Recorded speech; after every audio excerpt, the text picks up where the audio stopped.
Hi everyone, it's me. For those of you who don't know me, my name is Alanna and I'm a Canadian, but I live here in the UK for the last 6 years, and lately there has been so much drama that I want to share with you guys. So I went online and I asked you some questions. We're going to share the drama, we're going to answer questions, and I hope you like this video. If you'd like to see more videos, which would be totally wonderful, please consider subscribing. But without further ado, let's go. Now, first things first, I received so many questions. Oh my goodness, thank you guys so much. So I have picked a handful, and first we are going on to Patreon, and the question is, what are the top 5 places in the UK you want to visit but haven't been to yet? Cornwall, Devon, Lake District, Peak District. I know I've made so many plans to go to the Lake District, the Peak District, and it never works out. And Cambridge. Shockingly, down here in Kent, I haven't been to Cambridge. But those are the 5 places that I want to go to that I haven't been to yet. Fingers crossed, maybe 2022 is the year. Who knows? Next, we have a couple rapid fire questions. Which video are you happiest with how it turned out regardless of views? The one that always comes to mind is my visa reaction video. That was a long time coming. It was a lot of emotion and a lot of relief, a lot of stuff going on in that video, but I was really happy with it, and I really was happy that it was a surprise to a lot of viewers. But yeah, that's a video that I always think about, that it's very close to my heart. Next, did you ever expect to build the community of supporters that you have now across all your different platforms? No. Absolutely not. I posted YouTube videos for years with pretty much no views. I was just making stuff to make stuff, and perhaps you joined me way back when videos were getting like a couple hundred views or whatever. I had no expectations that any of that would change, and I certainly didn't imagine where we are now, with my beautiful little YouTube plaque, with our Twitch community, our Patreon community, our YouTube community. No.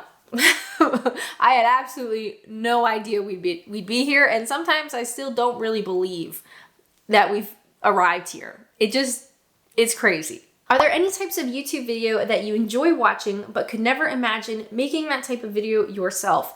I love really heavily animated, edited type videos. I'm thinking videos like Internet Historian, where it is solely edited. You don't actually see the person. There's so much work and effort that goes into those types of videos. I am not a skilled editor. I get by, but it's very difficult. So videos like the Internet Historian does, where they are solely edited, you never actually see the person. I love those videos. So much time and effort and creativity, but I could never do them.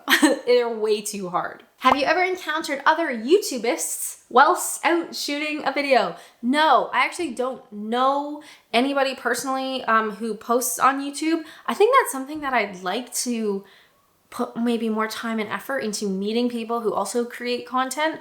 But I've never met anybody while out. I also don't film a lot of videos out.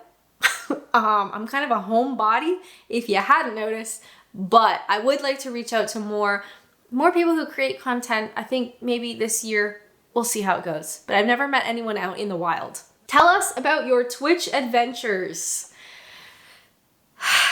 Well, for those of you who don't know, one of the Adventures in Apps platforms is Twitch. So every Sunday night and every Wednesday night, I live stream on Twitch. Sometimes we play games, but it's mostly like a hangout community sort of place. However, recently I was doing a tier list live on Twitch. You've probably seen them before. Lots of people do videos on them. There are loads of tier lists available on their website, so you don't even have to create one. So I found one, it was British food. So I thought, great, we'll do this live on Twitch and we can talk about, where we would rank things. And it's very interactive and it's a lot of fun and just hanging out.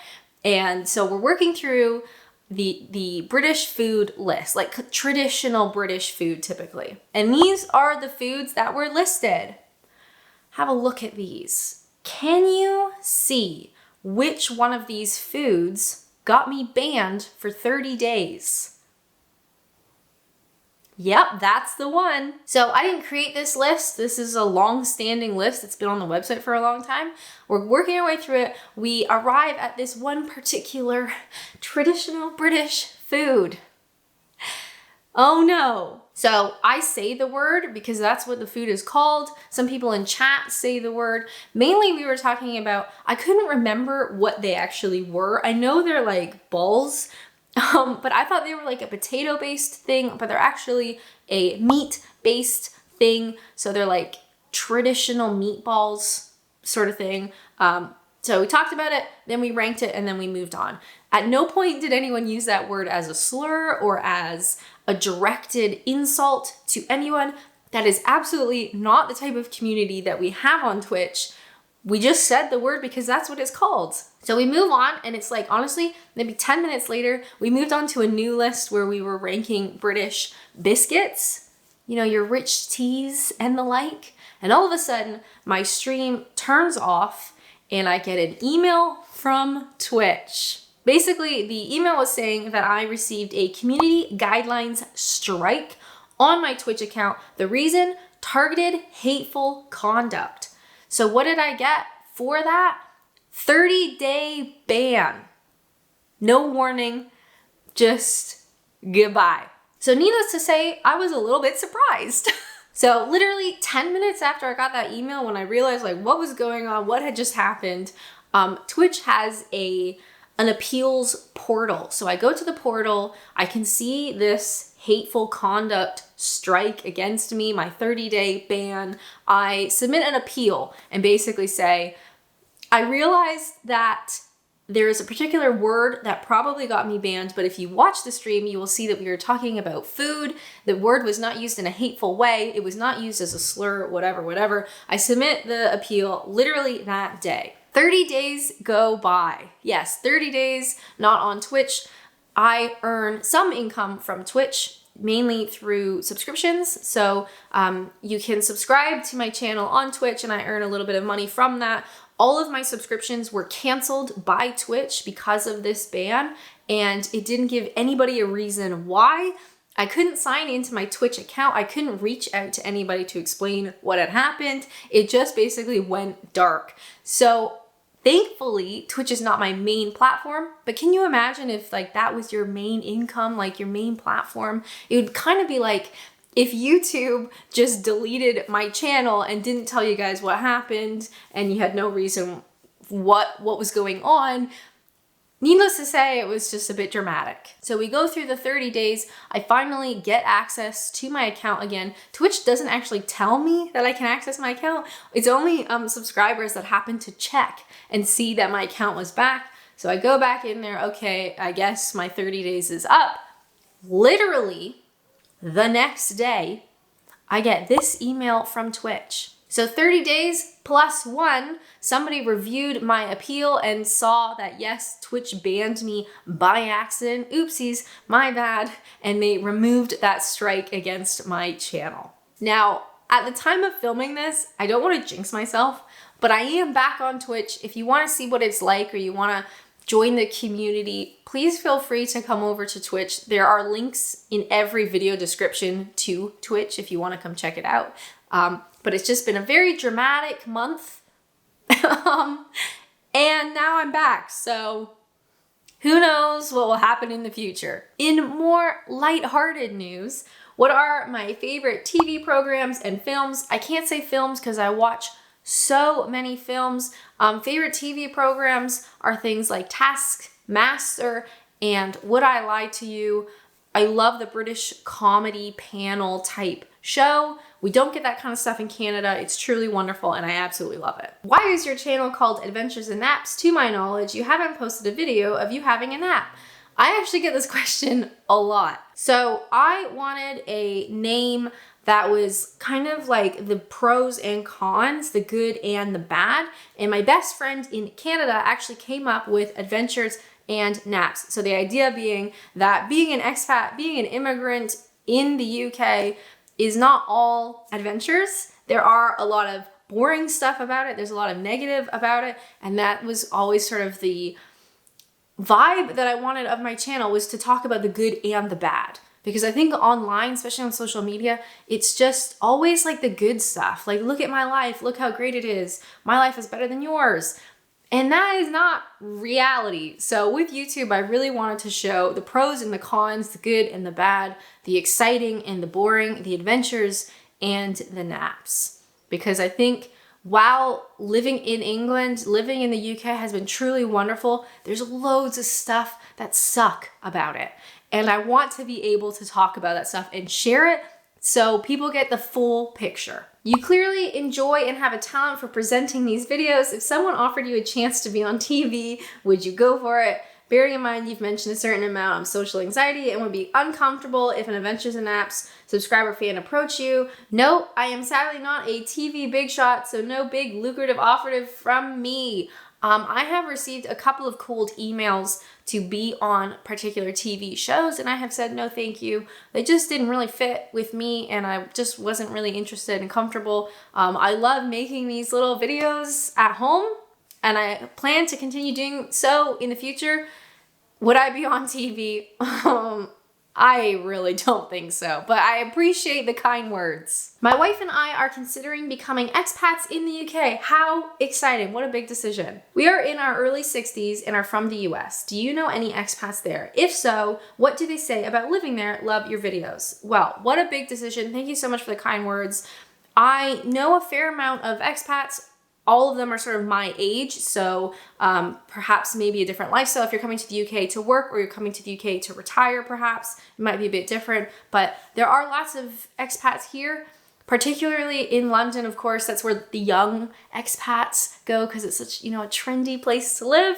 But even here in Kent, I have a few American friends, actually, and we all have been in the UK sort of long-term being more than just a couple of years. So we've all sort of made a life here and obviously enjoy it here. While it's not perfect, there's lots of negatives to living in the UK. For us as expats, there's more positives. So all the best with your decision. Pros and cons, but how exciting. As a Scottish immigrant to Canada, have you considered shooting a video in Scotland? Yes, I've actually been to Scotland, but it was before I was really doing YouTube regularly, so I didn't film anything. It's an absolutely beautiful country. My great grandmother is from Aberdeen. Shout out to any Aberdeenies watching. I'd love to go to Aberdeen. That was one of the places that I hadn't been. I think it would be fun to do like a family heritage type video. But it's a beautiful place. Edinburgh, beautiful. I would absolutely love to go back, and this time I would definitely film videos. Next up, we have, with all your projects and work, do you keep to a schedule so you get adequate downtime for yourself and with your partner? How do you balance it all? That's a great question. There is so much behind the scenes that go towards making a single video. And at this stage, I do 3 videos a week. I do 2 YouTube videos, 1 Patreon video, plus I live stream on Twitch twice a week in the evenings, and I have a job. It's a lot. I have a very specific and deliberate schedule that I follow, and I have to follow if I'm going to make it all work. I do all the YouTube stuff myself. I do all the editing and the filming, and obviously I'm in the videos. So I have to stick to my schedule. Otherwise, the videos and the work just won't happen. So it is very tricky, but in a past life, I was a reporter and I had very specific deadlines that I had to reach for the newspaper that I worked at. And this is kind of like a similar scenario. So I'm used to working to deadlines. I am pretty good at doing it, and I am extremely organized, because otherwise it just, the videos and the work and stuff just wouldn't ever be finished. But it is difficult and it does take a lot of time. When you had your visa snafu and had to leave the UK for a while until it was sorted, did you have to pay a lump sum to the NHS again when you came back? Love your channel. Thank you so much. And yes, Yes, I did. I had to go back to Canada because I was applying for a new visa and I couldn't do it within the country. And when you apply for a new visa or you renew your current visa, you have to pay the NHS fee every time. At this point, I think I have paid an NHS lump sum fee 4 times. And it really starts to add up, but there's no way around it. The NHS is a wonderful service for all its pros and cons, but yeah, I have to pay the NHS fee every single time. I think we're up to 4. Hey Alanna, Brian here from up north in Manchester. Hey Brian, thank you so much. I want to go to Manchester, hopefully sooner rather than later. The question is, since you've been living in the UK, have you gotten to know and made friends with any other Canadian people that you didn't know before moving to England? When I first moved to England, I searched out fellow expats, fellow Canadians through various like forums and Facebook groups and that kind of stuff, trying to meet people because it's really hard to meet people as an adult. And I thought the easiest way is probably searching out expats who are also trying to meet people as well. And I did meet a lot of Canadians, especially in the early years. Unfortunately, all of them have since gone back to Canada. So that sucks. But I am friends with some foreigners currently, but they are actually all American. But if any Canadians see this in Kent, hi, how's it going? Do you need a new friend? Just send me an email. But I do think a lot of Canadians, at least a lot of people sort of my age, tend to go to London, which is great. And a lot of the Canadians I made friends with were also living in London, but not so much in Kent. What's something you miss about Canada that you don't find in the UK apart from family and friends? The amount of yearly sunshine. I really struggle here in the UK in the wintertime because it is so gray and it is so dark. And of course, Canadian winters suck because we have so much snow typically, but typically there's quite a lot of sun and it's very bright even in the wintertime. And I really, really miss the sunshine. Next up, we got 2 questions. First off, you haven't mentioned your Edenbridge perfume business in your videos recently. How's it going? It is going wonderful. Side note, Edenbridge is a company that my partner and I run. We create fragrances based on places in Kent, plus famous people, people of history. So if you want to check that out, I will put a link in the description. It is going really well. It's something that we're very passionate about.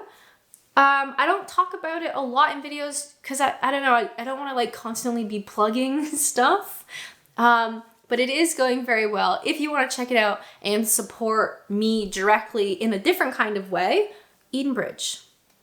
But thank you for asking. You seem so confident and happy in your videos, but you've also told us that you have anxiety issues. How often do you have to force yourself to do your videos? Do you find you're giving a slightly exaggerated performance of yourself? Good question. I would say this is like the top end of my energy. I am not at this level all day. I think I'm a pretty like chill person per se. If you join me on Twitch, then you will see that as well, see that live. Videos are exciting though, and I want to be high energy and I want to, you know, create something that is easy to watch and hopefully maybe funny or happy or, you know, that kind of stuff. But obviously I can't be like high energy constantly. Maybe you can, that's not my personality. But I also, because I have deadlines, I do have to film even if I don't really feel like it. But usually once I get going, you know, it's exciting and it's fun and I enjoy doing it. So usually if I maybe have a slow start, I'm like, oh, I don't know. I don't think this video is going to be good, or I don't think, you know, the topic is that interesting, or maybe people are not going to like it. You know, you kind of have those sort of thoughts and feelings. I do have those thoughts and feelings all the time. Sometimes I sit down and I think, you know what? This video is gonna suck. Like no one's gonna like it. Like maybe it's too niche or not exciting enough or whatever. But even when I have those feelings and I start filming, they usually go away because it's exciting and it's fun and I really enjoy doing this. And I feel very grateful that people actually watch the videos. Because for years I used to post videos that got absolutely no views and people actually watch them now, which is crazy. I don't know if that totally answered your question, but thank you for asking. What thing do you look forward to most when arriving back in the UK from Canada? Honestly, this is not very exciting, but it's the truth. My bed, my pillows, and my typical routine. When I go back to Canada, I am staying at my mom's house and I am sleeping in the guest bedroom. You guys might remember that room. I did some videos there when I was back in Canada with my whole visa thing. I'm staying there each time I go back to Canada. And it's obviously great, and I'm seeing family and I'm doing that stuff, but I do miss, you know, my own bed, my bed that I love, my pillows that I love, and just having my sort of day-to-day routine. I'm definitely a routine person. I'm a homebody. And when you're away from that for a while, I do start to miss it. I know that's not exciting, but yeah. Typically, when we come back, because usually my partner will go back to Canada with me. When we come back, I'm like, I want my local Chinese. I want to go to bed early in my nice bed with my pillows and sleep and have a wonderful time and then get back to my English routine. How exciting am I? Next up, our question is, do you ever watch similar channels? I mean, other US, Canadian, or others living in the UK, and I guess competition. Also, do you still maintain an interest in true crime? To your second question, yes, I love true crime, and I think that is part of my personality that will never change. To answer your first question, no, I do not watch any expats in the UK content. Number one, I don't want to compare myself to other people because that never works out and it doesn't feel very good. But also, I know how truly difficult it is to come up with video ideas. Like I said, I do 3 videos a week, so 2 here on YouTube, 1 on Patreon. It takes a lot of time and a lot of effort to come up with ideas, so I don't want to watch a channel that's doing something similar to what I'm doing and then inadvertently take their ideas, if that makes sense. I'd rather just not know what people are doing. Everyone can do what they like. I don't want to compare myself to other expats in the UK content, and I also don't want to inadvertently take their ideas. So, no, I don't watch that stuff. I do watch a lot of YouTube though, just no expat in the UK content. Will you sometime in the future consider applying for British citizenship? Probably, maybe, because of personal reasons, I'm not eligible for quite a while still. So that is something that is in sort of the distant future, and it is extremely expensive. So I'd probably have to weigh the pros and cons when we get there, if we do get there, but it is something that I would consider. Where do you consider home? This is a great question. It's a question I've never been able to answer as a fellow immigrant. Well, my guy, it is an existential crisis waiting to happen. The way that I look at it, and I think the way that is most positive and comforting without causing some sort of existential issue, I have 2 homes. I have my England home and I have my Canada home. Both places have their pros and cons. Both places feel like home to me for different reasons. So I have 2 homes, which, you know, is actually pretty cool when you think about it. But as an expat, as an immigrant or a foreigner, that is something that you will deal with, something you will experience is your own personal identity. Are you Canadian? Are you English? Are you like a hybrid? Because you do get to a point where you're kind of like not one, but you're not your original one either. I am not as Canadian as I once was, but of course I'm not English either. So I'm kind of like stuck in the middle. But rather than being like, woe is me, you know, being upset about it, I'd rather look at it, well, actually, I have 2 homes, which is pretty cool. Thoughts on chicken tikka masala or any other Indian food? I love it. Here's the thing. The first time I had Indian food was here in the UK. It's one of the most popular foods. If you didn't know, you probably know that. I never had it in Canada. I love it. The only thing is the real authentic stuff. I struggle with the spice. I gotta be honest. The flavors are unbelievable, but the spice absolutely destroys my stomach, but I love it anyway. What is your favorite video game? Oh goodness. New-ish game, Death Stranding. Kind of oldish game, Skyrim. One of the first games I ever played. Zelda, Ocarina of Time. Those all have special places in my heart. Truly fabulous games, game design, story, plot, all the rest of it. Love them. Fabulous. Thank you guys so much for your questions. If you would like to see more content, why not check out this video where I share what my life in England actually looks like. But as always, thank you guys so much for watching, and until next time, bye!